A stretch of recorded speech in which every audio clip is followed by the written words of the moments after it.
Hello and welcome everyone to Arcanum and Lore's exploration of spoken word, poetry, music, and musings. This is episode 2, Music is a Wilderness.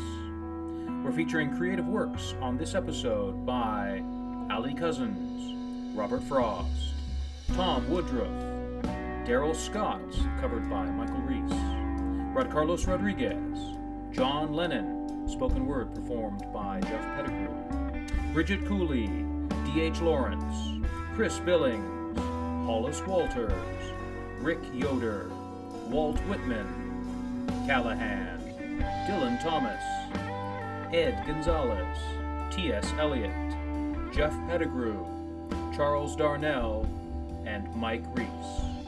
Thank you for joining us, and welcome to the show.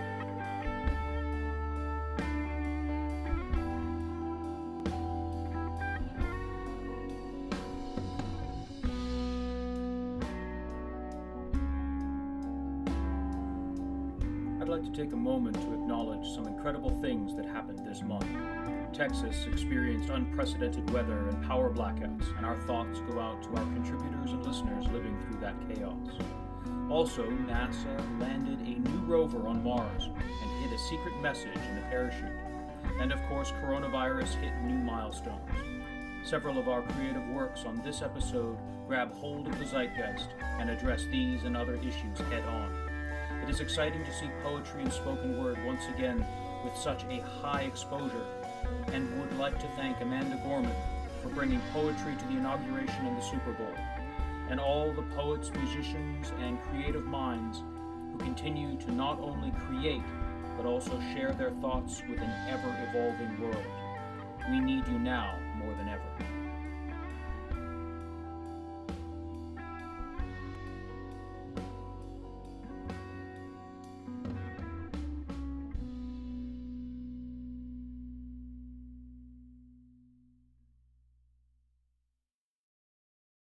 I Live Like a River by Rick Yoder.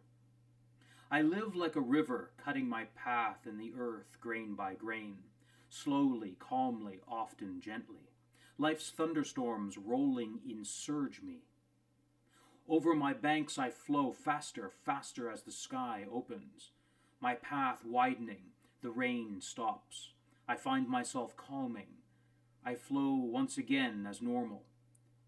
But perhaps my path has changed a bit, for I live like a river. Fantastic quote by Ralph Waldo Emerson. Do not go where the path may lead. Go instead where there is no path and leave a trail. A Dream by Edgar Allan Poe. In visions of the dark night I have dreamed of joy departed, but a waking dream of life and light hath left me broken-hearted. Ah, what is not a dream by day to him whose eyes are cast on things around him with a ray turned back upon the past. That holy dream, while all the world were chiding, hath cheered me as a lovely beam, a lonely spirit guiding. What though that light throw storm and night so trembled from afar? What could there be more purely bright in truth's day star?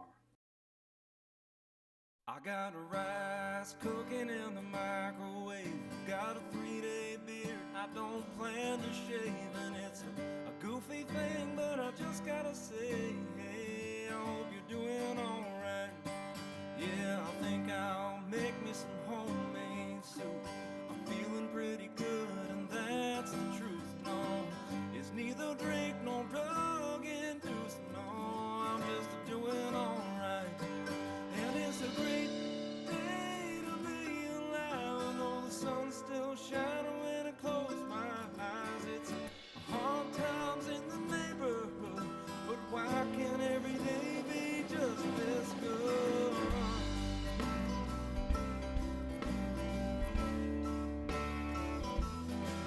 It's been 15 years since I left home. Said good luck to every seed I'd sown. Gave them my best and then I left it alone. I hope they're doing alright. Yeah, I look in the mirror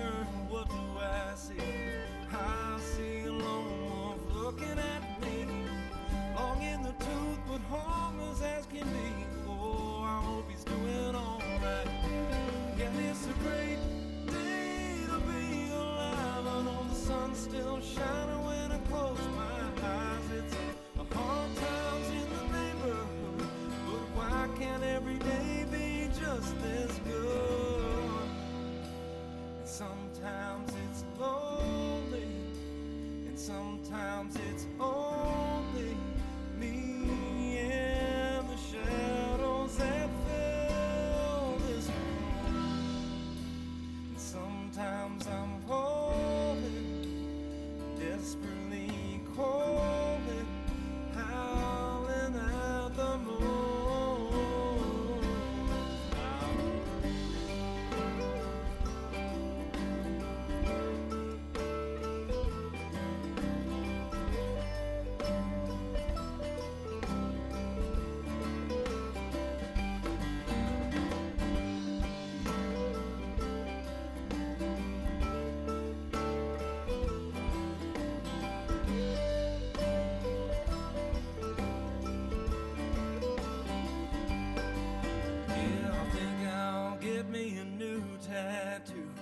Take my old Harley for a 3-day cruise. Might even grow me a Fu Manchu. And it's a great day to be alive. Oh, the sun's still shining when I close my eyes. It's hard times in the neighborhood, but why can't every day be just as good? It's a great day to be alive. Oh, the sun's still shining when I close my eyes. It's hard times in the neighborhood, but why can't every day be just as good?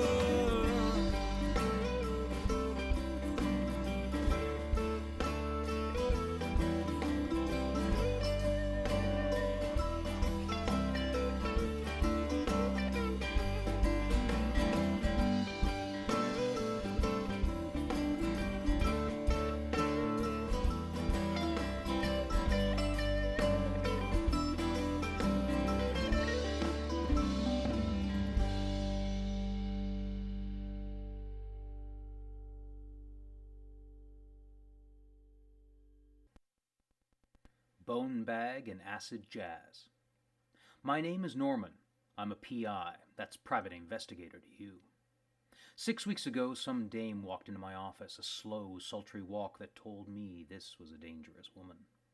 She crossed her legs seductively on the leather couch and told me her story. The pulses of the rotating fan in the corner massaged the back of my neck. It kept my head cool while my mind raced. Who was this woman? And why can't I think of anything except those legs? I took the job. Hell, I needed the money, and I would have done anything for that pair of stems. Tanned and shapely thighs, half hidden by the silky smooth fabric of her dress. The way she left my office, swinging her hips and smiling over her shoulder, made me wish to God I wasn't a professional. The job kept me planted in my seat, so did the growing bulge in my slacks. She got to me in the worst way. 2 days of nothing, then a break, took me to New Orleans. I met a voodoo woman with a bone bag. She led me through the quarter and screams from the second-floor whorehouse. Shadows in their masks. Surreal, walking death at night. Music makes them dance.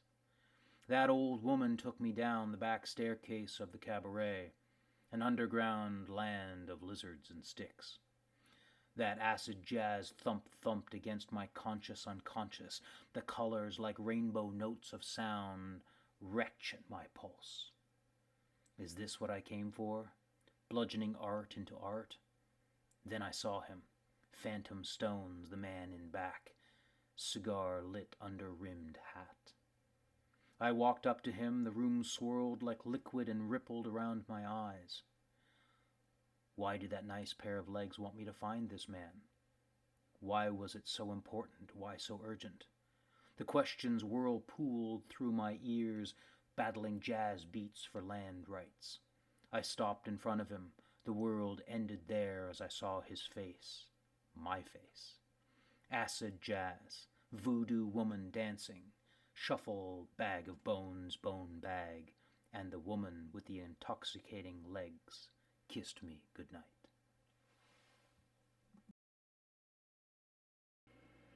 Stopping by Woods on a Snowy Evening, by Robert Frost. Whose woods these are I think I know. His house is in the village, though. He will not see me stopping here to watch his woods fill up with snow. My little horse must think it's queer to stop without a farmhouse near, between the woods and frozen lake, the darkest evening of the year. He gives his harness bells a shake to ask if there's some mistake. The only other sound's the sweep of easy wind and downy flake. The woods are lovely, dark, and deep, but I have promises to keep, and miles to go before I sleep, and miles to go before I sleep. Undone, by Bridget Cooley. If you close one eye and squint the other, I think you'd still see the cracks in my armor, this useless body I'm living in. Or perhaps maybe your attention would be drawn somewhere else, away from my freckle-faced train wreck reflection. Sometimes I am a bomb recently detonated, a suppressed energy too lively for the moment and too dangerous to be left alone. Sometimes I am the explosion. Yesterday my anxiety-induced chest pain went away for a moment, and my lungs filled up so quickly I thought they might burst. Breathing felt like more than a chore I must endure until I finally meet my match, light my fuse, and allow myself to be exactly what I am today. I am holding it together by a heartstring and a promise. I said I would see them tomorrow, but what a relief it might be to let the pieces fall where they may, to release the hope I've willed into my bloodstream. Just let me scream until I become a voiceless siren or another overlooked warning sign, until I come undone. Fantastic quote by Mark Twain. 20 years from now, you will be more disappointed by the things that you didn't do than by the ones that you did do. So throw off the bow lines, sail away from safe harbor, catch the trade winds in your sails. Explore, dream, discover. Polar Vortex Ramble by Chris Billings. Cold, wet day turns into a colder, dark night, and we're headed into a cold, cold next few days. Colder than we've seen in a whole lot of years. Colder than it's ever supposed to be round these parts. Bitter cold, biting cold, butt-clenching cold, red-cheeked eyes stinging, snotsicle cold. Lows in the teens, highs in the 20s, bring in the pets and the plants cold. Snow flurries possible, ice-slicked bridges probable, joints aching cold. Friends and family up north laughing at us cold, teeth chattering, lungs burning, turn up the heater, can't stop shivering cold. Do I even own a pair of socks anymore cold? This is not at all what we meant when we said we wanted to turn the state blue cold. Definitely still winter. Gonna be a snapper, red ears, hands in your pockets, visible breath cold. And I've lived in colder places, with longer cold spells, but my blood was thicker then. It's hard in this cold feelin' this old. In My Craft or Sullen Art by Dylan Thomas. In my craft or sullen art, exercised in the still night, when only the moon rages and the lovers lie abed, with all their griefs in their arms, I labor by singing light, not for ambition nor bread, or the strut and trade of charms on the ivory stages, but for the common wages of their most secret heart. Not for the proud man apart, from the raging moon I write, on these spindrift pages, nor for the towering dead, with their nightingales and psalms, but for the lovers their arms round the griefs of the ages, who pay no praise or wages, nor heed my craft or art. Fantastic quote by Robert Louis Stevenson. Don't judge each day by the harvest you reap, but by the seeds that you plant.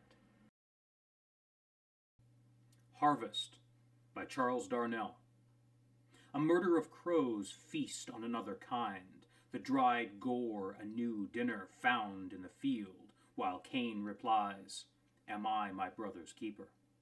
They flutter and caw, fuss for space, at a sprawling figure squabbling for choice parts cooked by the sun.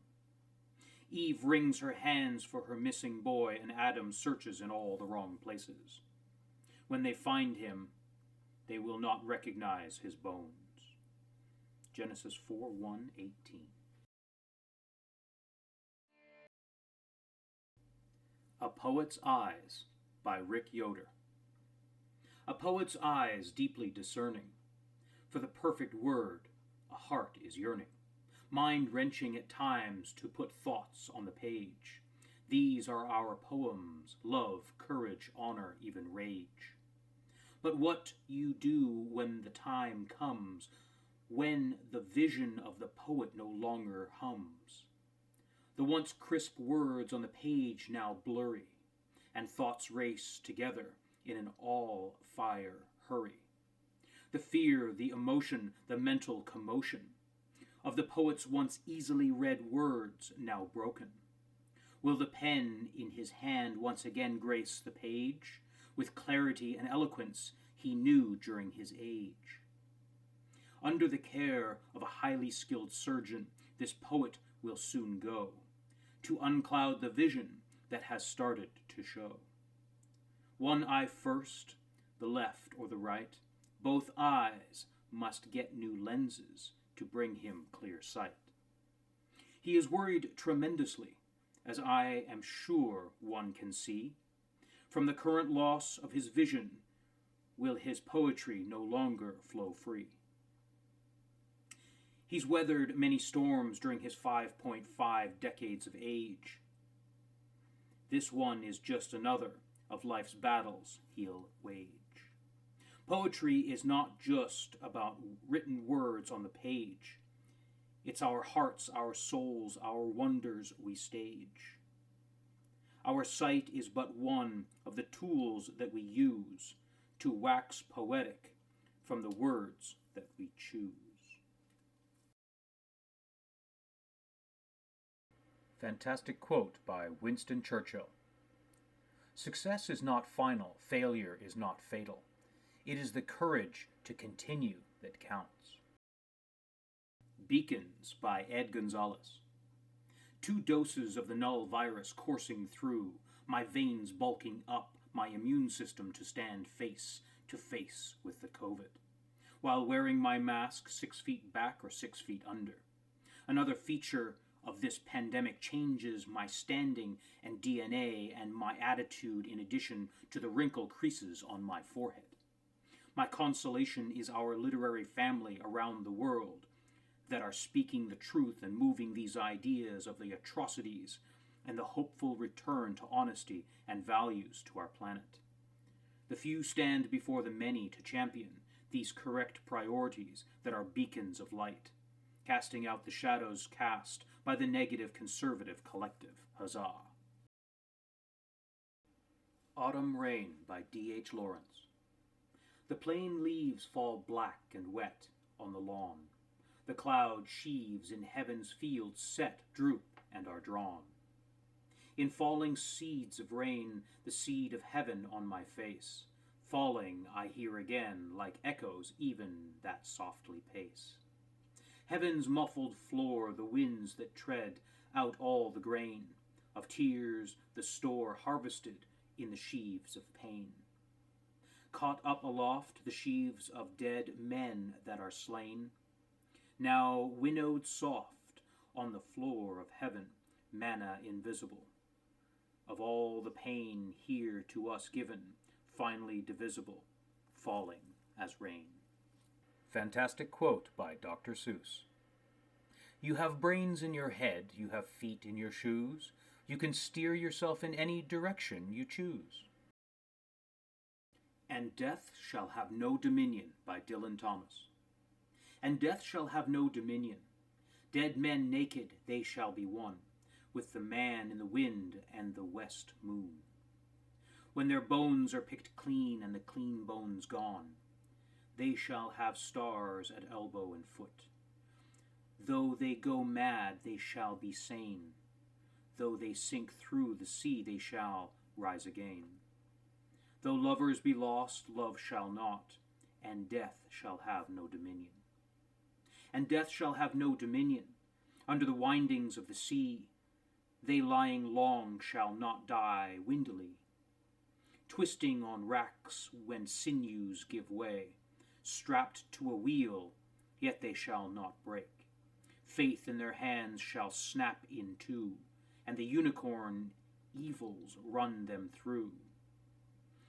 Split all ends up, they shan't crack, and death shall have no dominion. And death shall have no dominion. No more may gulls cry at their ears, or waves break loud on the seashores. Where blew a flower, may a flower no more lift its head to the blows of the rain.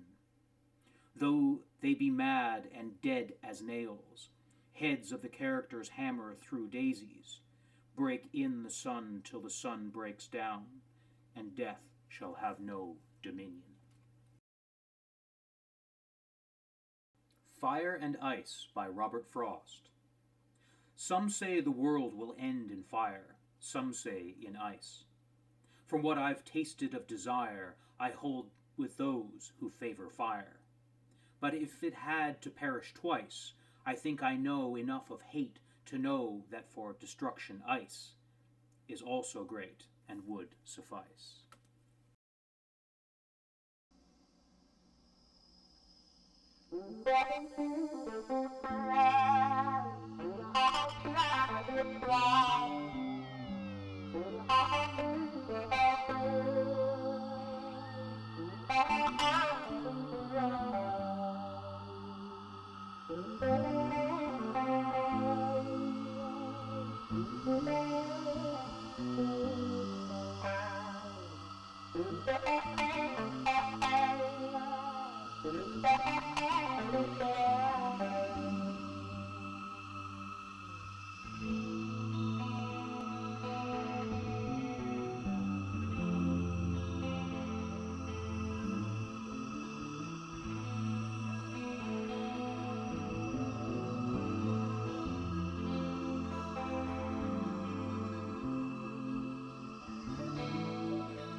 Counting Corona by Carlos Rodriguez.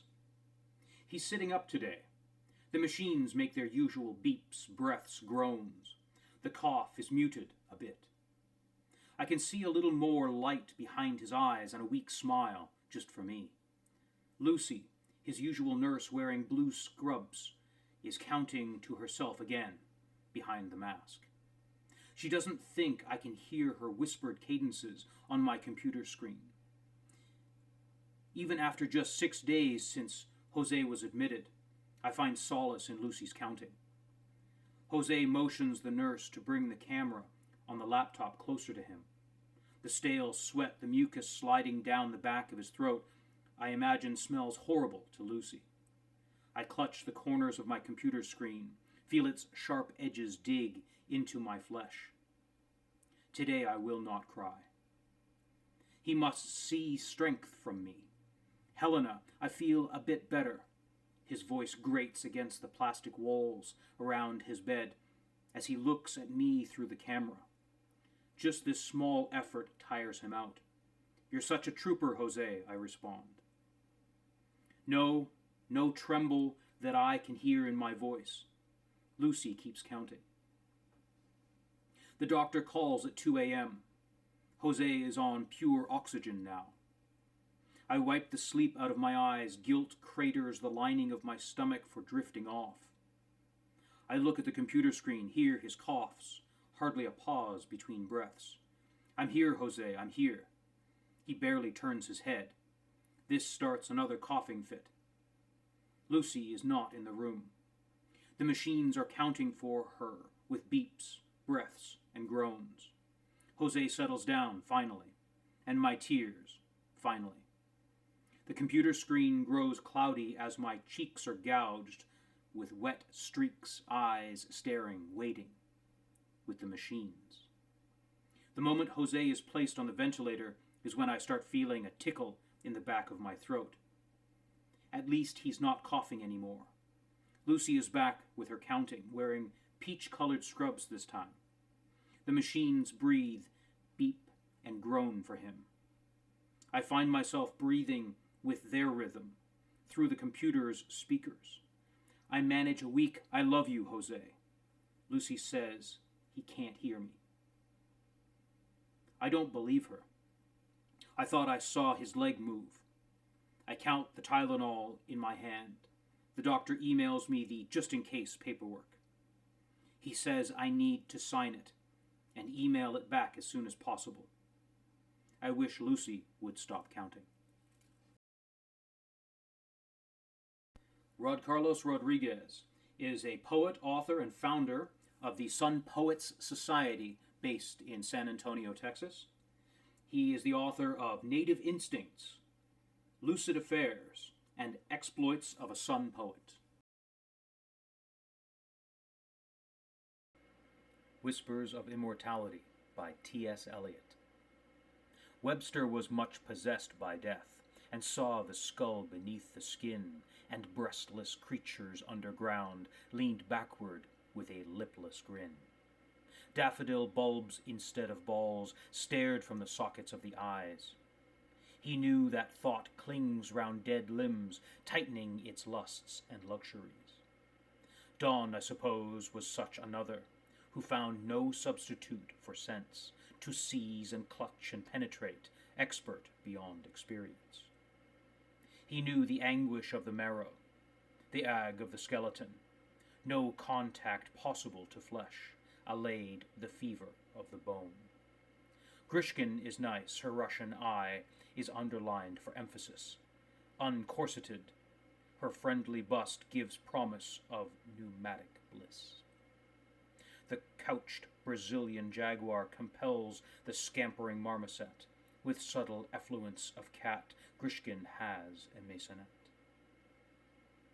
The sleek Brazilian jaguar does not, in its arboreal gloom, distill so rank a feline smell as Grishkin in a drawing room. And even the abstract entities circumambulate her charm, but our lot crawls between dry ribs to keep our metaphysics warm. O Captain, My Captain, by Walt Whitman. O Captain, my Captain, our fearful trip is done. The ship has weathered every rack, the prize we sought is won. The port is near, the bells I hear, the people all exulting, while follow eyes the steady keel, the vessel grim and daring. But, O heart, heart, heart, O the bleeding drops of red, where on the deck my captain lies, fallen cold and dead. O Captain, my Captain, rise up and hear the bells. Rise up, for you the flag is flung, for you the bugle trills. For you bouquets and ribboned wreaths, for you the shores a crowding. For you they call the swaying mass, their eager faces turning. Here, Captain, dear father, this arm beneath your head. It is some dream that on the deck you've fallen cold and dead. My captain does not answer. His lips are pale and still. My father does not feel my arm. He has no pulse nor will. The ship is anchored safe and sound, its voyage closed and done. From fearful trip the victor ship comes in with object won. Exult, O shores, and ring, O bells, but I, with mournful tread, walk the deck my captain lies, fallen cold and dead. What We Do and Say Has Significance by Tom Woodruff. Diamond laughter in the dross and detritus. Surround yourself with laughter or with decadence. Choice is simply stasis or a new dance. The past is dead bones and skeletons. People repeat because they have only had one experience. God or Elvis, Trump or Abbott bow down to other powers. Grass or UFOs, speed or acid, powders or pharmaceuticals. Choice of distractions so huge, Netflix, Prime, Disney+. You still have to pay-per-view emotional fast food. Last night I watched Trial of the Chicago 7. It was a free Netflix screening via Alamo Drafthouse and YouTube. I do not pay to be distracted, but I watched this closely. Our lives are now the subject of modern documentaries. Never thought I would see my adolescence projected as history.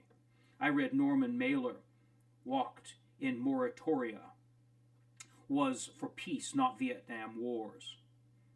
I liked the Quakers, Yippies, absurd surrealist Abby Hoffman, and later Wavy Gravy, the poet turned clown digger at Woodstock. Breakfast in bed for 400,000. You see, there are living examples of altruism, and they are among us in the snowstorms of right-wing Texas.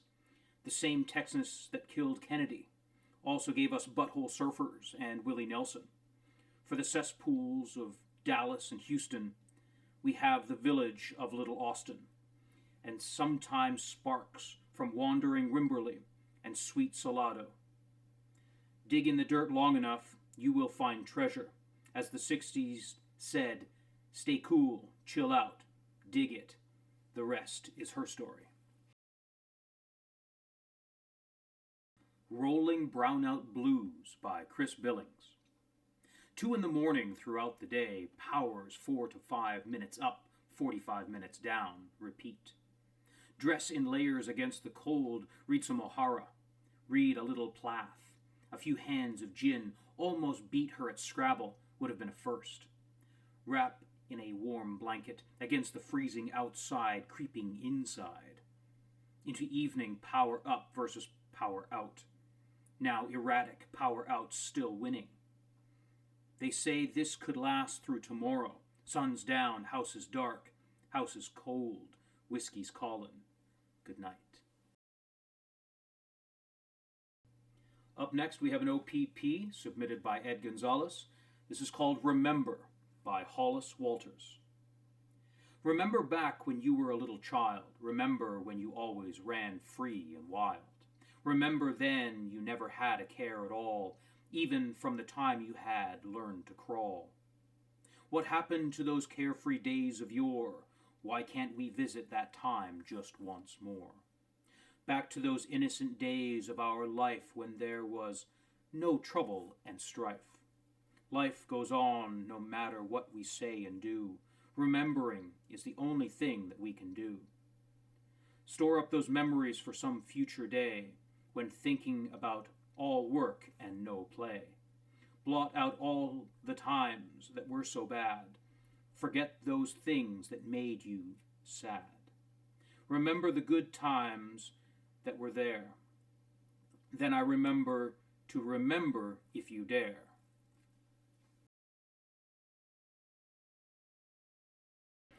Fantastic quote by Theodore Roosevelt. Far better it is to dare mighty things, to win glorious triumphs, even though checkered by failure, than to take rank with those poor spirits who neither enjoy much nor suffer much, because they live in the gray twilight that knows not victory nor defeat. Working Class Hero by John Lennon, as read by Jeff Pettigrew. As soon as you're born, they make you feel small by giving you no time instead of it all. Till the pain is so big you feel nothing at all. A working class hero is something to be. A working class hero is something to be. They hurt you at home and they hit you at school. They hate you if you're clever and they despise a fool. Till you're so fucking crazy you can't follow their rules. A working class hero is something to be. A working class hero is something to be. When they've tortured and scared you for 20-odd years, then they expect you to pick a career. When you can't really function, you're so full of fear. A working class hero is something to be. A working class hero is something to be. Keep you doped on religion and sex and TV, and you think you're so clever and classless and free. But you're still fucking peasants as far as I can see. A working class hero is something to be. A working class hero is something to be. There's room at the top, they're telling you still, but first you must learn how to smile as you kill. If you want to be like the folks on the hill. A working class hero is something to be. A working class hero is something to be. If you want to be a hero, well, just follow me. If you want to be a hero, well, just follow me. Agrosomnia, A Sick Man's Dream, Part 1. A portrait of an intellectual education, nothing more. 20th century savant, counting pennies in the corner, wait to catch the breath. Heavy, thick, and foggy night, the car travels alone down a distant, deathly road. Cradling trees breaking overhead, the pennies are arranged. Somewhat mediocre beginnings, quips the intellectual, more to himself than anything else. No one will listen anyway. His nature speaks more than he, so it doesn't really bother him much. I don't have anything to say, is all he ever says. Is it true you're a famous writer? Is it true? Say something smart. Say something intellectual. Part 2. He smiles and floats out the gated window, unable to remain stasis. His mind wings across the grounds to a far distant road traveled long years before. No books available? The creative well of the world is dry. Arid desert-like wasteland bubble and pop underfoot, turn to quicksand prints Fellini's 8.5 size, as the intellectual steams east towards the sun, towards the new day's beginning, towards inevitability. The prints cast and mold into shape, marking the historical record of a journey not yet complete. Part 3. But where find inspiration in the desert? A single drop of water in an ocean, when the mind is so long removed from the hand it can't remember how to write the words that spill so freely from the open top. Breathe, scream, and think it through, and the thought will slip through frozen fingers, create impulses, Morse code of heartbeats, of electrochemical transmissions, from the cerebral cortex to fingertip, lead-based weapons, graphite composition, a hand on perpetual pause, flickers with random energy. Part 4. Swirling writers' ghosts circle the hand in joyous dance, happy to be reunited with a long-lost friend. Reconcile the missing days into a new bargain that, once effective, sets the hand on a wild adventure across the leaves, the branches, the bark, the roots, the soil, and beyond, towards an unknown yet mesmerizing shore. And suddenly the mind begins, slipping along the cracks of baked earth, careening and cascading over the sand, dolphining through illusionary waters. Years of neglect forgiven, but unforgettable fuel for creative fires close at hand. Part 5. Only a singular purpose ahead. Place words on paper, the vast scope yet unrealized, yearning to break free. From the bodily maelstrom, from chaotic valves and veins, nervous systems and ducts pour like sweat from skin drains down the shaft of pencil, harmonious machine hand and lead plugged into the mind, an unending power source to churn the diabolic mechanism. Let the intellectual education control the intellectual, close the world, and leave a sign hanging. Part 6. Sit at the wooden desk, helm of the future, piled high with books and paper, all empty of meaningful words. Blank page after blank page makes for fast reading, faster purging. Mudslide phrases carve individual snowflakes into the avalanche. The intellectual glides quietly overhead, watching his devastating art create, bullying the spotlight to fade in tributes. And as the words become pages, and the pages become chapters, and the chapters become books, and the books become volumes, and the volumes become libraries, and the libraries become intellectual education, becoming more powerful with each passing hour, reaching an apex, summit of philosophical thought when the Jupiter mind fills the earth. Part 7. Gaze upon the pages 1,000,000 years before they were ever written. See the world materialize from dust. Then I have seen God, the intellectual whispered. This is my religion, this page, these words. Within them I share my sins, chase my desires with Mercury's sandals, and reach enlightenment through word attrition. Inject blood into the fiber of the page. Make it live better than its creator. See more, experience more. Let it all out until memory looks like a written page. Avoid that night at all costs, that lonely road. Bury it deep in the recesses of brain pulp.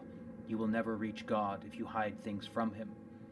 You will soon find you only hide them from yourself, and that ultimate knowledge you seek will evade your knowing touch. Part 8. So it's true, you're a famous writer, but what else can you do? Rip the mind's wings, bone and tendon back behind the gated window. Say something smart, say something intellectual. I need a pencil, the intellectual says, and I don't have anything else to say. No pencils? Something will do, anything. Resort to breaking off a finger, dabbing blood on the tip, wedge it gently between thumb and forefinger, and write on the walls, the floors, a functional canvas in three-dimensional space. Part 9. The book becomes the cube, brilliant white and gleaming glass, as his mind becomes an art form. The pennies begin to wander over the freshly covered floors and walls, across the words and pages. His minions of disciples carrying the message of his words to the farthest corners of the cube, watch it shatter like infinite glass as the car travels alone through the cube, down the distant deathly road, spin out of control, and wait for the trees to exact revenge as they take his wife from him, fold the metal in upon itself, and manufacture a product of intellectual education. And a special thank you there to Allie Cousins for the use of her beautiful instrumental piece there, Spirit Brook, for the background music in my poem Agrosomnia, A Sick Man's Dreams. And that concludes episode 2 of Arcanum and Lore's exploration of spoken word, poetry, music, and musings. Episode 2, called Music is a Wilderness, featured creative works by Allie Cousins, Robert Frost, Tom Woodruff, Daryl Scott, as covered by Michael Reese, Rod Carlos Rodriguez, John Lennon, Bridget Cooley, D.H. Lawrence, Chris Billings, Hollis Walters, Rick Yoder, Walt Whitman, Callahan, Dylan Thomas, Ed Gonzalez, T.S. Eliot, Jeff Pettigrew, Edgar Allan Poe, Charles Darnell, and Mike Reese. Thank you for joining us, and we'll see you next time on Arcanum and Lore, spoken word, poetry, music, and musings.